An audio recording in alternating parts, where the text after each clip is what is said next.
সরাসরি আসুন আমরা একটু আয়াতের আলোচনায় চলে যাই। আল্লাহ তাআলা কি বলছেন দেখেন, ইন্নাল্লাযীনা ক্বালু, ইন্না নিশ্চয়, অবশ্যই, আল্লাযীনা যে বা যাহারা, ক্বালু জুমা মুযাক্কার গায়েবের সিগা, অর্থাৎ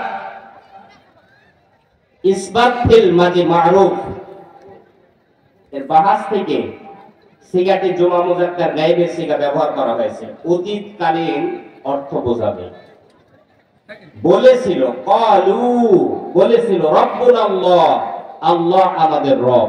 সূরা বলেন সুবহানাল্লাহ। আমাদের রব কে? সুম্মা ওয়াতপর ইস্তাকামু, এই পথের উপরে, এই রবের সাক্ষ্যের উপরে দৃঢ়ভাবে সুদৃঢ়ভাবে দাঁড়িয়েছিল। তাতানাজ্জালু আলাইহিমুল মালাইকা, এই সকল ব্যক্তিদের উপরে আল্লাহ তাআলা অসংখ্য ফেরেশতারা যে অবতীর্ণ করে দেন। সুবহানাল্লাহ বলেন।